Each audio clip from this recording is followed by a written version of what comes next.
Bonjour à tous et à tous, merci d'être au rendez-vous pour ce nouveau numéro de rencontre. Pour mieux comprendre les grandes orientations politiques, économiques et culturelles de la Chine, il ne faut pas manquer les deux sessions, c'est-à-dire l'Assemblée populaire nationale, l'APN, et la conférence consultative politique du peuple chinois, la CCPPC. Aujourd'hui, nous allons parler de la CCPPC. Tous les ans, la session de la CCPPC s'ouvre avant celle de l'APN et ses membres soumettent des milliers de dossiers de propositions pour apporter des changements à la vie politique et sociale en Chine. Alors, qui sont ces membres et comment les dossiers sont-ils élaborés et traités? Quels sont les dossiers phares de cette année et comment le processus consultatif a-t-il évolué à l'ère du numérique? Aujourd'hui, nous allons en discuter avec nos invités. Je reçois avec plaisir par visioconférence Monsieur Sun Jiwen, ancien ambassadeur de Chine au Gabon, et Monsieur Xu Tiebing, professeur à l'Université de communication de Chine, expert en affaires internationales. Bienvenue à tous les deux. Je voudrais s'adresser d'abord à Monsieur Sun Jiwen. Je voudrais bien remonter un peu à l'origine de la CCPPC pour mieux comprendre ce mécanisme. Alors pourquoi à la fondation de la République populaire de Chine, on a décidé de créer ce mécanisme qui est la CCPPC? Pourquoi on n'a pas tout simplement recopié le modèle occidental? Eh bien, donc, ce système de la CCPPC a été créé donc, à la veille de la fondation de la République populaire de Chine, c'est-à-dire au mois de septembre 1949. Voyez donc, la fondation de la Chine nouvelle a été donc le résultat des décennies de lutte ardue du peuple chinois sous la direction du Parti communiste chinois pour chasser donc, les envahisseurs étrangers et pour fonder la Chine nouvelle. Et à ce moment-là, vous voyez, la Chine était dans un état faible et pauvre. On a devant lui donc, la tâche très primordiale de construire le pays, d'assurer donc, la sécurité alimentaire et de faire vivre les Chinois dans des conditions meilleures. C'est pourquoi on doit donc rassembler la population totale et faire unir toutes les forces et consacrer tous les efforts à cette tâche primordiale. Alors, comment on peut arriver à réussir, comment on peut parvenir à réaliser donc, cet objectif? Il faut vraiment donc travailler avec tous les partis politiques. C'est pourquoi le Parti communiste chinois et les autres partis démocratiques, les personnalités donc sans parti, et les groupes sociaux, les associations populaires, ainsi que les personnalités de divers milieux ont créé ensemble donc ce système de consultation politique. Cela a pour objectif de rassembler tout le peuple et puis donc d'avoir les avis de tout le monde pour trouver une orientation juste qui va conduire la Chine au redressement. C'est pourquoi on dit que la situation de la Chine est tout à fait différente de celle des pays occidentaux. Un pays faible, pauvre, nous devons lutter pour avoir une meilleure vie. Donc d'ailleurs, c'est aussi la mission historique du Parti communiste chinois de faire enrichir le peuple chinois et de faire vivre mieux le peuple chinois. C'est pourquoi on a créé donc, ce système de consultation politique. Alors, quel est votre avis, Monsieur Xu Tiebing? Moi, je suis d'accord avec l'explication de M. Sun, mais je vais ajouter que le premier mot, c'est la rénovation. En effet, c'est qu'après la victoire contre l'agression japonaise, le pays, la Chine de l'époque, en 1945, a organisé, a tenu la première conférence de la consultation politique, y compris les partis communistes et le parti nationaliste et les partis du tiers. En effet, c'est que le résultat, c'est qu'il y a l'accord de cesser le feu, le programme commun veut construire la Chine pacifiquement. Mais quelques mois après, Chiang Kai-shek a déchiré l'accord, commencé la guerre civile. Donc c'est sur cette base-là c'est qu'on a tenu en septembre 1949 la nouvelle conférence de la consultation politique. Donc c'est la continuité, mais avec la rénovation. C'est le premier. Et deuxièmement, quand vous dites, par exemple, je dirais, le modèle occidental, oui, c'est bien vrai que dans les premières décennies, et la deuxième décennie, c'est-à-dire après la fin de la dynastie Qing, la République de Chine de l'époque a calqué formellement sur, je dirais, le modèle parlementaire de pays occidentaux, mais ça ne marche pas. On le sait, c'est le seigneur, la guerre civile est suivie par l'agression japonaise. Donc là, de l'époque, en 1949, le modèle occidental ne constitue pas une inspiration très majoritaire. En effet, de l'époque, c'était surtout le modèle soviétique a montré certaines, je dirais, attractions, mais la Chine n'a pas, je dirais, calqué. On le sait, en soviétique, donc c'est le Soviet suprême qui se divise aussi dans les, je dirais, dans les deux chambres, c'est-à-dire l'un côté, se représentent les républiques et les parlements des États, des républiques, et d'autres, c'est plutôt sur la population, plus ou moins similaire avec les modèles bichambre de l'Occident. Et la Chine ne prend pas du tout ce modèle. C'est-à-dire que si on voit, ça aboutit, le troisième mot clé, c'est le Front uni. Le Front uni, c'est, je dirais que si on voit la première conférence de consultation politique, c'est que les partis communistes représentent parmi ces délégués, parmi ces représentants, c'est moins de 50%. Comme M. Sun, l'ambassadeur Sun avait bien indiqué, il y a les partis dits démocratiques, il y a les personnes non parties. C'était surtout, c'est que on se divise surtout par le secteur qui se tient encore, qui se déroule encore aujourd'hui, c'est-à-dire que la conférence consultative se travaille essentiellement par le secteur. On le sait par exemple, économie, financier, l'industrie, agriculture, l'éducation, sciences, etc., etc. Je vois que finalement c'est un résultat assez compliqué qui est vraiment un résultat de la situation à l'époque de la Chine et prenant en compte aussi des inspirations des pays occidentaux ou, comme vous avez évoqué tout à l'heure, M. Xu Jinping, le modèle soviétique. Alors, vous avez tous les deux rencontré beaucoup d'étrangers dans votre vie professionnelle.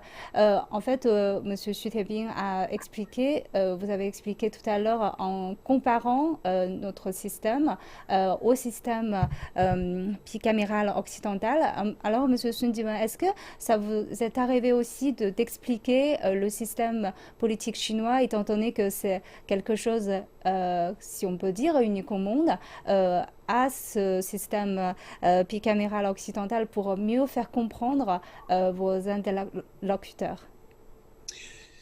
Oui, je crois que pour juger que si c'est un système, un bon système, ou bien moins bon, etc., je crois que l'essentiel, il faut voir que ce système s'adapte bien aux circonstances, aux réalités nationales d'un pays. En Chine, notre objectif du Parti communiste chinois, du gouvernement et des autres partis sont un seul objectif, donc c'est de construire le pays, à rendre le pays plus puissant. Ça, c'est donc l'intérêt suprême du peuple chinois tout entier. Tandis que dans les pays occidentaux, sous ce système bicaméral, on voit qu'il y a donc des partis au pouvoir, il y a des opposants, etc. Alors là, il y a des contradictions. On dit que toutes les politiques, vous aurez donc des opposants. Hein, les opposants donc, sont là pour s'opposer aux politiques du parti au pouvoir. Comme ça, est-ce qu'on peut faire avancer, faire progresser le pays plus rapidement? Je m'en doute. Hein.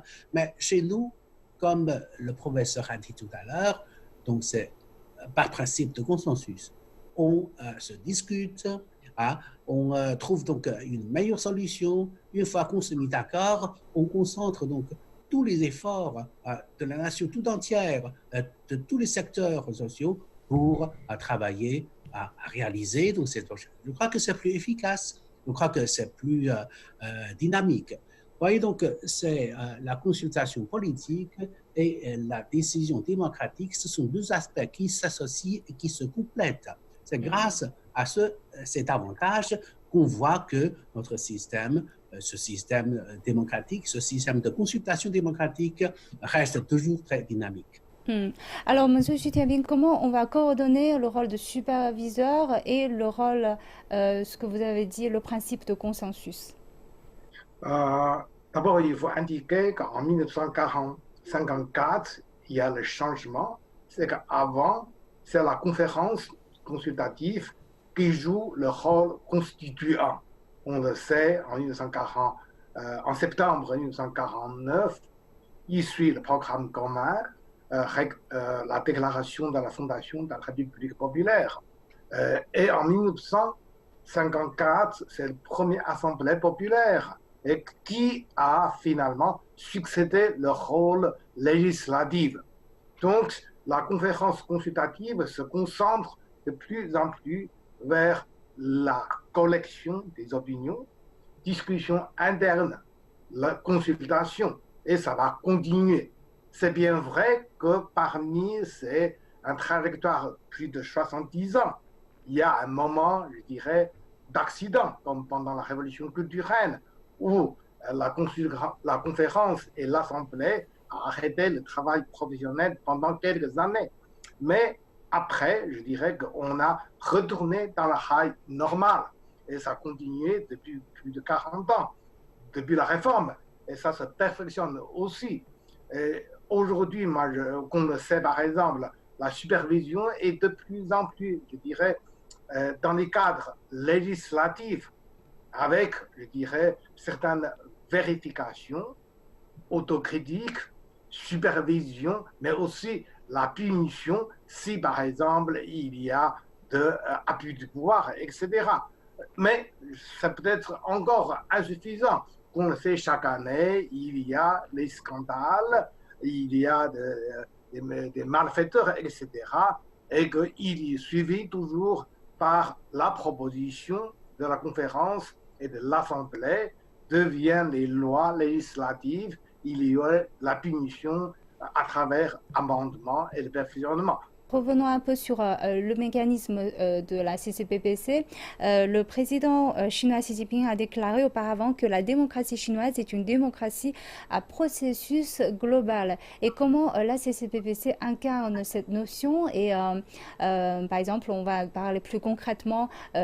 Par exemple, qui sont ses membres? Comment ces membres ont été sélectionnés, Monsieur Sun Jiwei? Vraiment, donc, c'est un processus global, c'est-à-dire les membres de la CCPPC participent donc à la vie politique de la Chine dans tout le long du processus, c'est-à-dire dès le début, dès la prise de décision jusqu'à la fin, c'est-à-dire jusqu'à l'évaluation et l'examen donc des résultats. Puisque ces membres viennent de toutes les couches sociales, alors ils ont une large représentativité. Quant à comment on a choisi donc, ces membres de la CCPPC, c'est aussi grâce à un processus donc, démocratique. D'abord, ce sont les différents partis ou bien donc, les personnalités donc, sans parti ou bien des différents groupes sociaux qui formulent une proposition, qui prépare une liste de candidats. Et puis, ça vient donc, c'est la consultation avec le Parti communiste chinois sur donc, les candidats. Une fois que la liste a été définie, on va les présenter au comité permanent de la CCPPC et là, on va avoir une discussion, des délibérations et à la fin, on procède au vote. Et tous ceux qui gagnent plus de 50% de la voix seront élus comme membres de la CCPPC et leur mandat durera pendant 5 ans. Une fois élus, alors ces gens-là retournent aux échelons de base et travaillent donc ordinairement dans toutes les secteurs donc, sociaux et économiques, etc., c'est à partir de maintenant qu'ils commencent à rassembler, à récolter dans les avis, les aspirations de la population et puis qu'ils pourraient donc les transmettre à la CCPBC et chaque fois, donc, à la session, on aura donc des délibérations sur des propositions. Voilà, c'est comme ça donc, qu'ils jouent donc, leur rôle. Une fois donc, élus, ils commencent donc, à jouer leur rôle pendant 5 ans. Alors, comment les dossiers sont-ils élaborés exactement? C'est-à-dire, ils récoltent donc, les avis donc, de leurs unités de travail, par exemple, ou bien donc, des amis, et puis ils préparent donc, des projets de proposition. Vous savez, chaque fois à la session de la CCBC, on a plusieurs journées entières de délibération sur donc, ces projets. Et une fois que ces projets de proposition sont soumis à l'Assemblée, à la CCBC, et puis également à l'APN, on aura donc une discussion au sein du gouvernement, ce Conseil des affaires d'État, qui va étudier donc, ces propositions. Et pour toutes les bonnes propositions, le Conseil de sécurité, le Conseil des affaires d'État va les accepter et on va donc définir des politiques ou bien prendre des mesures pour mettre en application ces propositions. C'est ainsi que chaque année, il y a donc beaucoup de nouvelles mesures prises par le gouvernement. C'est à cause de ces propositions. C'est après la délibération et après donc de ces propositions et on accepte ces propositions. Alors, M. Chudeving, est-ce qu'on peut le qualifier comme un processus plutôt vertical qui va de très bas vers le haut pour vraiment prendre la spécificité de chaque région, étant donné la grandeur de la Chine? Vertical, plutôt, c'est par échelon, disons, administratif, district, municipal, provincial. Mais je pense aussi, c'est un mot, c'est un secteur. Parce qu'en effet, c'est que la conférence consultative collecte, fait la discussion, non seulement sur l'échelon administratif, mais aussi par le secteur. On le sait, c'est que toujours la conférence consultative, comme l'Assemblée, les députés, les représentants se divisent, se rassemblent essentiellement à travers la discussion interne, par secteur. Là, moi, je vais ajouter que c'est un processus, disons, de rénovation, mais aussi qui suit le rythme de la transformation nationale. On sait, par exemple, chez nous, les minorités nationales représentent grosso modo, je dirais, autour de 10%. Alors, les députés issus de ces minorités représentent plus de 15%. En 1949 et au début des années 50, les représentants, disons, féminines représentent moins de 5 à 6%. Alors aujourd'hui, ça touche plus de 20%. C'est l'évolution. Si on va aussi, c'est sociologiquement, c'est qu'au début, surtout, disons, 50 ans, 60 ans en avant, on voit que parmi ces représentants, les ouvriers, les paysans. Alors qu'aujourd'hui, si on voit, c'est quoi? C'est les milieux scientifiques, les chercheurs, les travailleurs, disons, intellectuels. La proportion s'est augmentée. Enfin, qu'on le sait, c'est que depuis la réforme, depuis 40 ans, il y a un nouvel secteur qui est en train de nous créer chez nos yeux.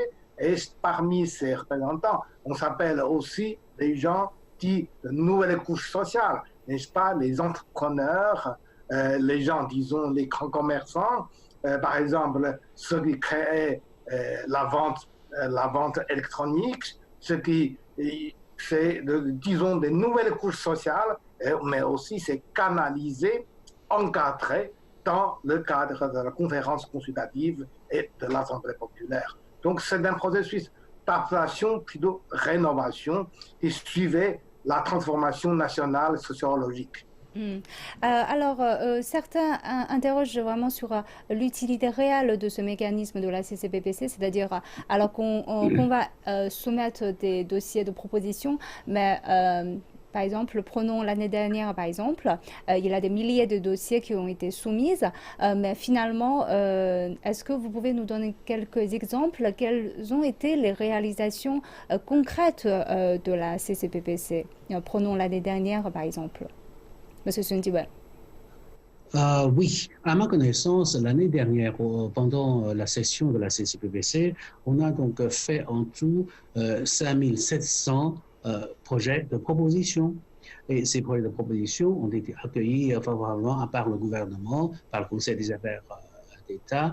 Après donc, les études, on a accepté plus de 3700 et on a aussi adopté plus de 1500 nouvelles mesures pour donc, régler les problèmes soulevés par ces projets de proposition. Quand on audite donc, les points principaux, ou bien les secteurs clés touchés par donc, ces projets de proposition, je crois que c'est surtout l'élimination de la pauvreté. Parce que l'année dernière, c'est 2020, donc c'était la dernière année pour accomplir donc, la lutte donc, décisive sur l'élimination de la pauvreté en Chine.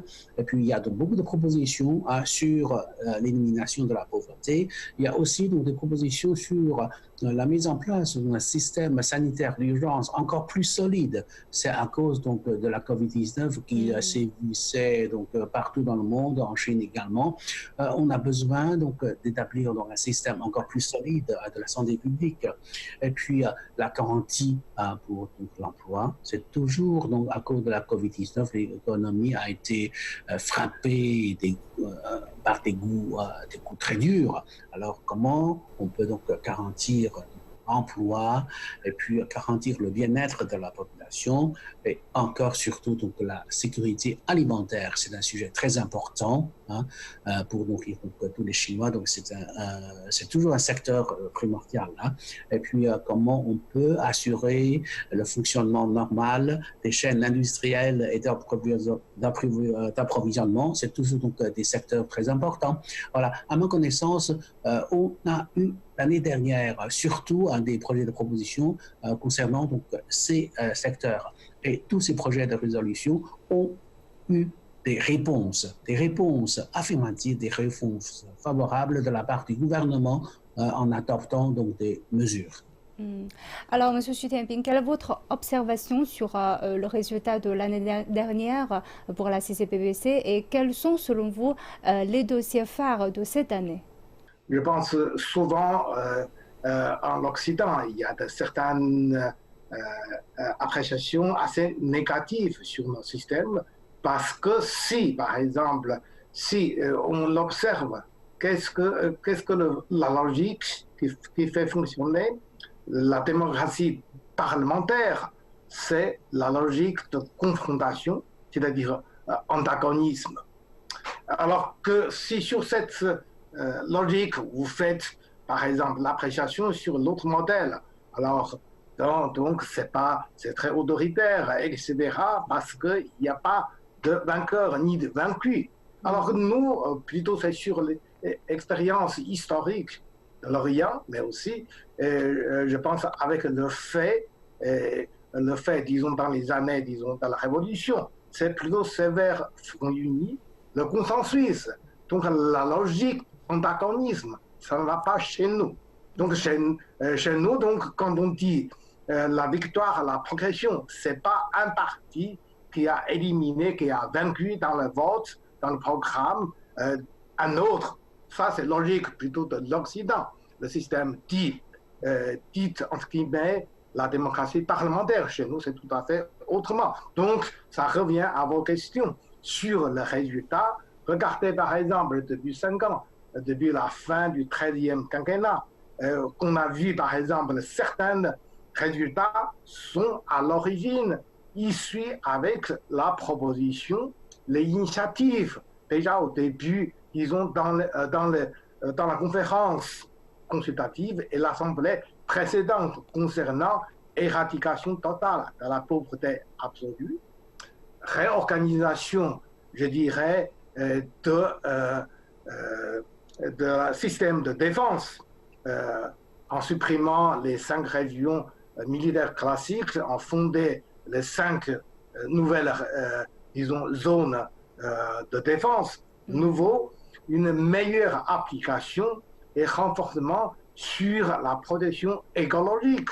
Tout cela, c'est, disons, c'est quelque chose de résultat du décennie et du quinquennat passé. Donc maintenant, par exemple, qu'on a déjà fait, moi, personnellement, j'ai plusieurs copains, collègues qui sont les représentants de la conférence consultative. N'est-ce pas? C'est pas seulement on réclame, on célèbre la fin de la éradication absolue, mais on commence à déjà penser la continuité d'amélioration dans les zones absolument, je dirais, en pauvreté, déménagement, de nouveaux secteurs à fonder, comment on fait le système, disons, de subvention pour mieux encourager, là, par exemple, la continuité, sur, par exemple, certaines orientations de plus en plus à la mode, la société digitale, une commercialisation sans l'argent liquide, etc. N'est-ce pas que parmi ces secteurs, on a vu surtout initiative. Tout aussi, je pense qu'on pense aussi sur le phénomène du vieillissement de la population, n'est-ce pas? Pas mal de, je dirais, de propositions que les autorités centrales vont prendre en considération, va choisir certaines recettes, va aussi mettre en expérience. Là, ce sont des exemples concrets de résultats de consensus consultatif. Vous avez évoqué la société digitale, l'évolution numérique. Effectivement, on voit que ces dernières années, il y a de plus en plus de séances de la conférence consultative politique au niveau, par exemple, municipal ou provincial, qui ont été retransmises non seulement par la télévision, mais aussi sur les applications mobiles que le public peut consulter facilement. Et aussi, quand on demande les avis des gens, on va utiliser les modèles, par exemple, les votes sur WeChat ou sur Weibo, sur les réseaux sociaux. Donc, comment voyez-vous l'évolution de la participation de ce processus consultatif avec l'ère du numérique? Très brièvement, Monsieur Sundiwe. Vous dites la transmission directe des sessions de la CCPBC. Je crois que c'est une très bonne initiative, c'est une très bonne chose. Ça donne de très bons résultats. Pourquoi? Parce que cela permet au public d'être plus près des travaux donc des membres. Et aussi, donc, cela permet au public d'avoir des contacts directs, d'avoir des discussions, d'avoir donc des échanges directs avec les membres.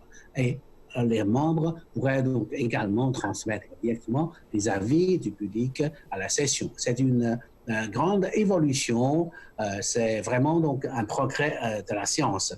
Je crois que il faut continuer. Maintenant, vous voyez, les membres de la CCPBC, comme donc, les députés, les représentants de l'APN, ils ont donc leur compte dans les réseaux sociaux et ils ont des facilités pour se communiquer avec le public d'une manière plus efficace et plus rapide. C'est vraiment donc une contribution de la nouvelle technologie. Je crois que nous devons suivre les progrès de la nouvelle technologie. Nous devons faire valoir tous ces atouts et nous devons en profiter. Et M. Chutebing, très brièvement pour terminer. Moi, je pense que le temps disons, de hiérarchisation est évolué. Maintenant, ça constitue bien sûr un challenge. On est en face d'une société de plus en plus horizontale, interpénétrante et attractive. Donc, il faut créer des nouveaux mécanismes pour collecter, pour faire bouger, écouter, je dirais, l'opinion publique parallèle, plutôt cyber-opinion. Là, je pense qu'il y a quelques bons signes dans ce sens-là, mais il faut encore la continuité et avançons. Alors, je vous remercie tous les deux. Merci pour vos analyses. Et je vous remercie d'avoir suivi notre discussion. À la prochaine.